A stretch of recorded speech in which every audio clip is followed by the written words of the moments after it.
Ryan, get in the boat. I can't. You have to, you'll drown. We're already drowning. How can you sit there like that? Despair doesn't help anything. Neither does false hope. And I'm not despairing. How can you say false hope? You're drowning! Well, you're missing your oars!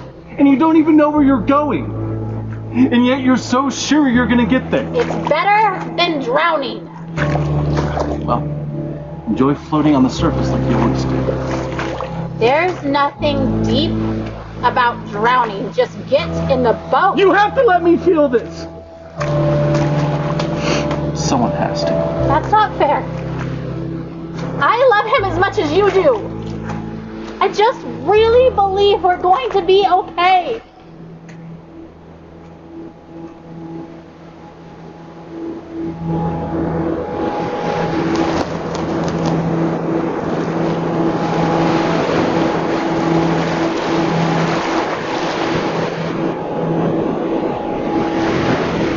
I'm sure my expectation looks like denial, but seeing Joel dying does not make me any less certain that he will be healed.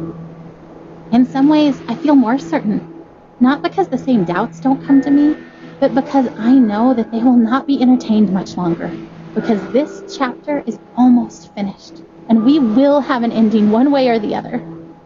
So the doubts and fears that make me reaffirm that even if I'm wrong, this is where I stand, become less and less powerful.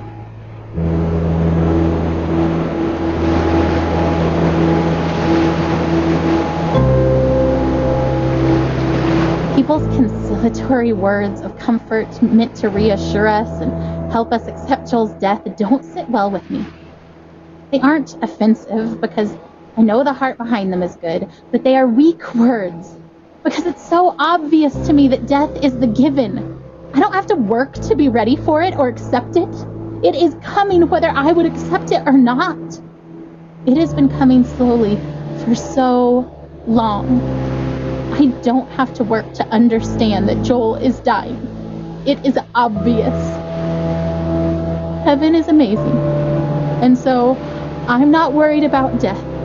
It will come regardless of where I stand and wait.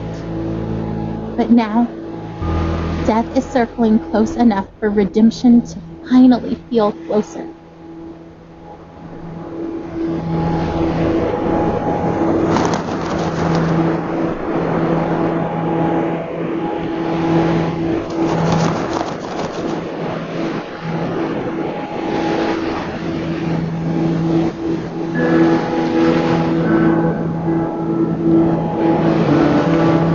Dear Mr. Barnett, I'm not sure if this letter will get to you. However, I felt the need to write to you and your company. My daughter recently passed away after a long battle with cancer. She was only 14 years old. In our short time with her, we saw her transformed from our wonderful little girl into a sickly child who spent far too many days in her bed full of pain. We worried that we would never see her happy again. Well, the hospital gave her access to a computer, and she found her way to your game. I'm unsure really what it is, but from the day that she began playing Legends of Terrace, our daughter changed. She sat up, she was excited, she smiled again. She told us all these stories about what she was doing in the lands, all the things she wanted to do in real life but was too sick to try. She swam in the ocean, rode a horse, she had birthdays, bought a house, and she went on adventures with these new friends from all over the world. I don't know how to explain the happiness that it brought to us. For a short while, our daughter returned to us. She'd regained the wonder and an optimism that the illness had taken from her.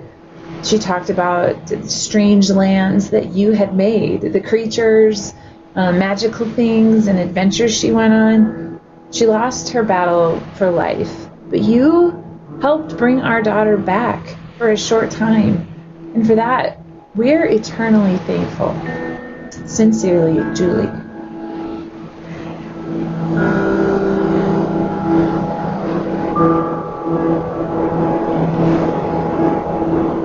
Dear Julie, thank you for your letter.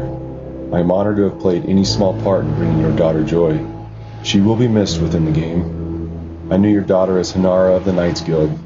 In our world, she lived in Devardic and defended the city many times from the forces of evil. Your daughter may have ultimately lost her battle with that dragon cancer, but in my game, she was the Dragon Slayer. Since you don't know much about the game or who she was there, I'm sending you a screenshot of one of your daughter's adventures. Sincerely, Paul.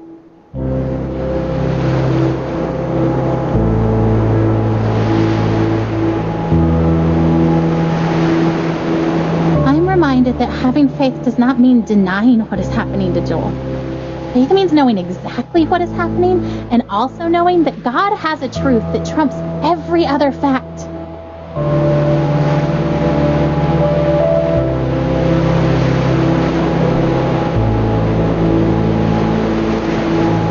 We miss Carrie at week 12. Sad, sad. But surely the next one will go better. It does. We relax after week 12. The belly grows. We take pictures. Alex talks and plays music to the little one inside. I walk on the frozen North Sea. Skip the sauna. No risk to this one. Week 29, a sonogram bonus. Twins! We float on air. We brainstorm names. Week 31, we crash. Too soon. Too soon. They whimper, open eyes, look into ours. Off to the incubators. We drag ourselves home, cry, hope, pray. We visit, touch, keep track on a wall chart. Stefan's heart beats strong. He grasps a finger. Then he fades. His brain bruised from breech birth. Day 5, he dies. We grieve, but pray for Nicholas.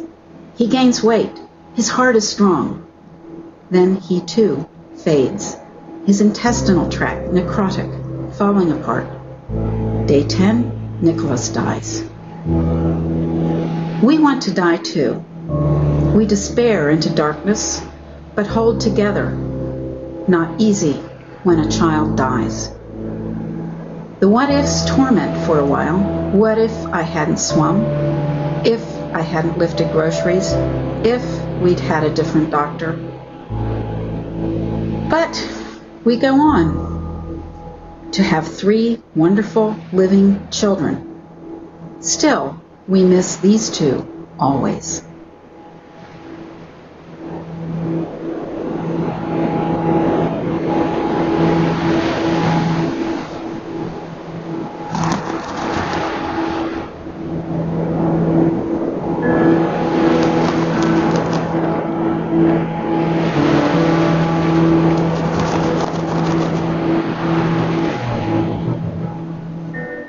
So, how long will we be in California? I don't actually know. That's kind of why we're packing up everything, is because if the trial works really well, then maybe we'll stay.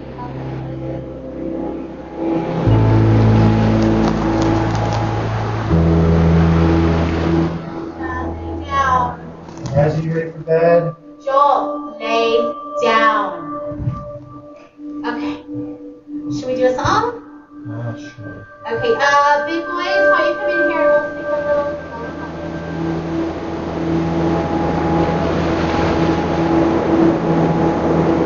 I have so many things stirring around in my spirit that I have to write to settle myself, and find God's wisdom in the midst of chaos.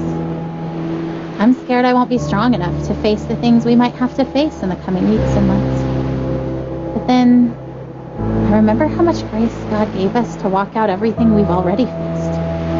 I've never felt completely overwhelmed, and I've never felt alone. So no matter what comes next, and I truly cannot even begin to guess how this will go, I know we will be carried. I want to shout out, look what God is about to do. Watch how he delivers Joel. And at the same time, I want to roll up in a silent ball and wait it out with fear and trembling, so aware of all my doubt, but yet convinced that my doubt is insignificant compared to God's faithfulness.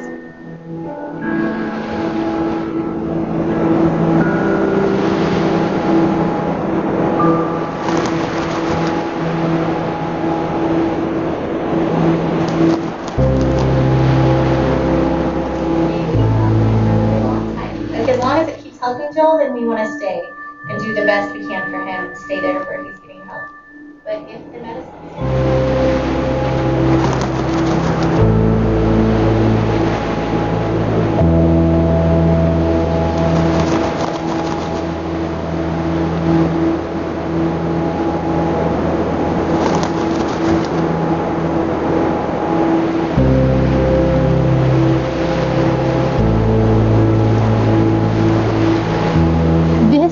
is the part of the story where a daring rescue can thwart Death's intentions just in time, perhaps when it looks like it's already too late. I want to watch for that. I don't need to focus my eyes on Death, studying it in its slow progression. Its course is already clear.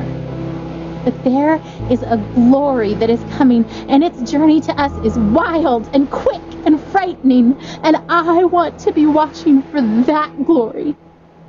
I want to stand trembling in awe before God and his power. Not sure that this thing that we've asked for is something we can quite manage, but trying anyway. Death is the given. But the life that is possible now for Joel, the miracle that could come now that death is so close, is something worth pursuing, worth risking everything to see with my own eyes.